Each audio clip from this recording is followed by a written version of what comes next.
And soul is a bundle of energy, which even when separated from the body, keeps its entity alive in that fixed bundle of pattern. We said it's impossible, you're talking nonsense.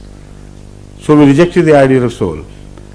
Now this phenomenon could not have happened if we rejected it in the case of the soul. So from then on, we had to admit that the existence of soul is possible, because energy in the form of a bundle not only was witnessed here in the physical world, but then the scientists started employing it for the advancement of science. In most computers, highly complicated computers built in Japan, soliton is playing a very important central role. Instead of chips, they have made energy bundles which have neither a form, visible form, nor occupation of space somewhere. They don't know how they work, but they have known how to create them through electrical forces. And this is a common knowledge. I mean, this is not a religious view I am presenting to you. This is the most advanced scientific discovery in employment. So whatever is being discovered by the scientist is now beginning to raise its finger in the direction of a creator whose form, which was erstwhile not understood, is being understood in the sense that something could exist which we could not touch, which could not give a shape or anything which was directly accessible with the five human senses. So, reading one of such articles, and this article definitely was published in the Scientific American, the last sentence is worth quoting. The writer, who was a Nobel laureate, as far as I remember, but I'll check up again, he at least was a scientist of great renown who wrote this article regarding new scientific discoveries leading to God. In the end, he said, around 200 years ago, when we took our journey into the investigation and exploration of nature, there sat some bearded religious people. They said, why do you do it? We tell you, all this what you say is because God created these things. So your inquiry is just a vain effort to discover something different. This is what you are going to discover. So he said, we poo-pooed it and we laughed at it and we turned our backs to those people and said, no, we are going to explore the universe and find out what is behind it and who's behind it. He said, after 200 years, we have made a round circle back to the same place. And we found the same people sitting there telling us, did we not tell you? So it is not just a fiction, that's not just a piece of human imagination.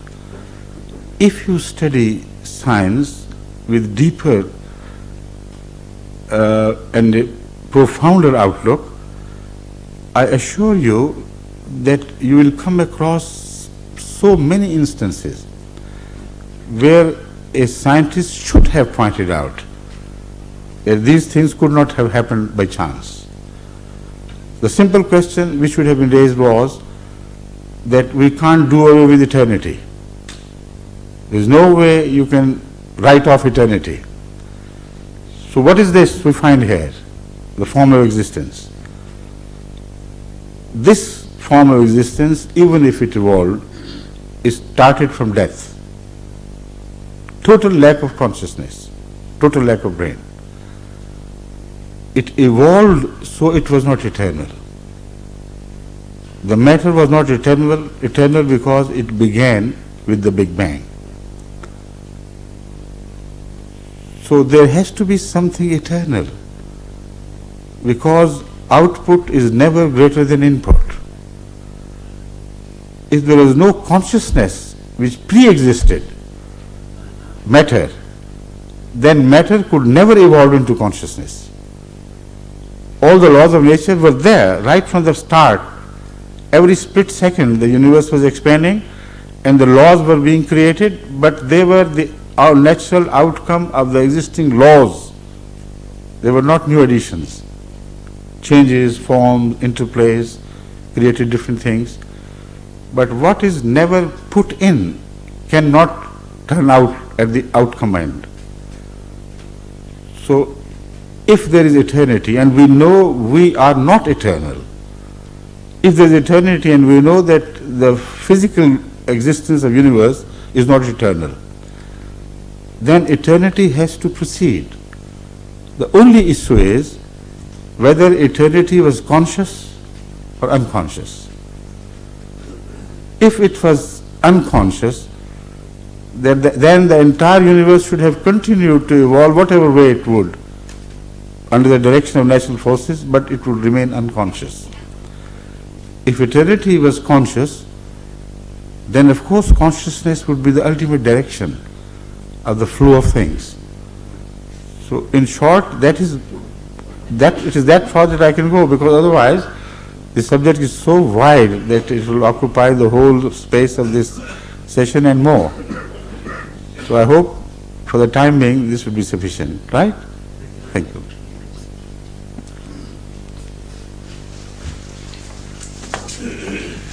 Hazur, next questioner is Mr. Sadiq Noor from Somalia.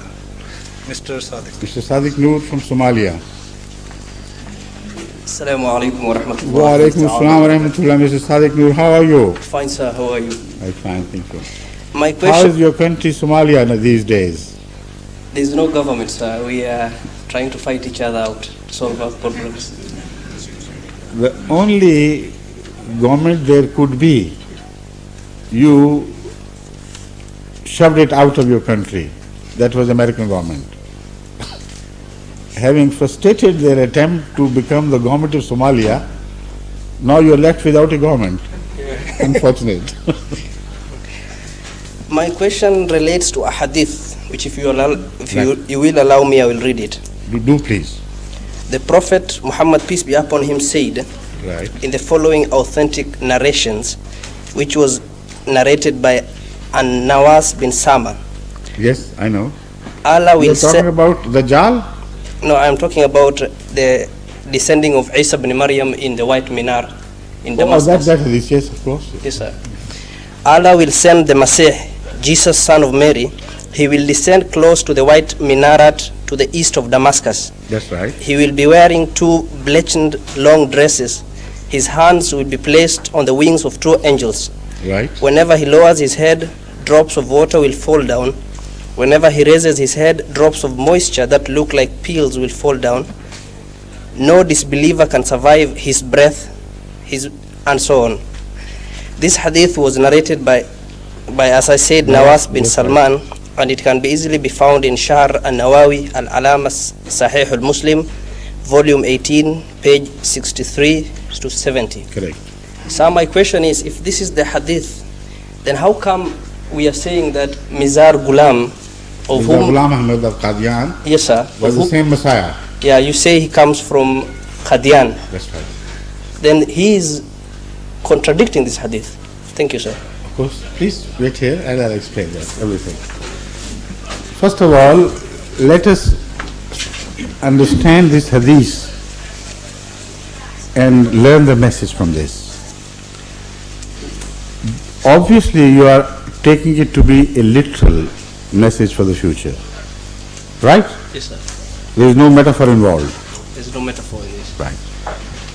So, do you really believe that at this age, when the entire universe has been mapped by scientists, and where the distances involved between one place and another are mind-boggling? In 1 second, the light travels at the speed of 186,000 miles per second.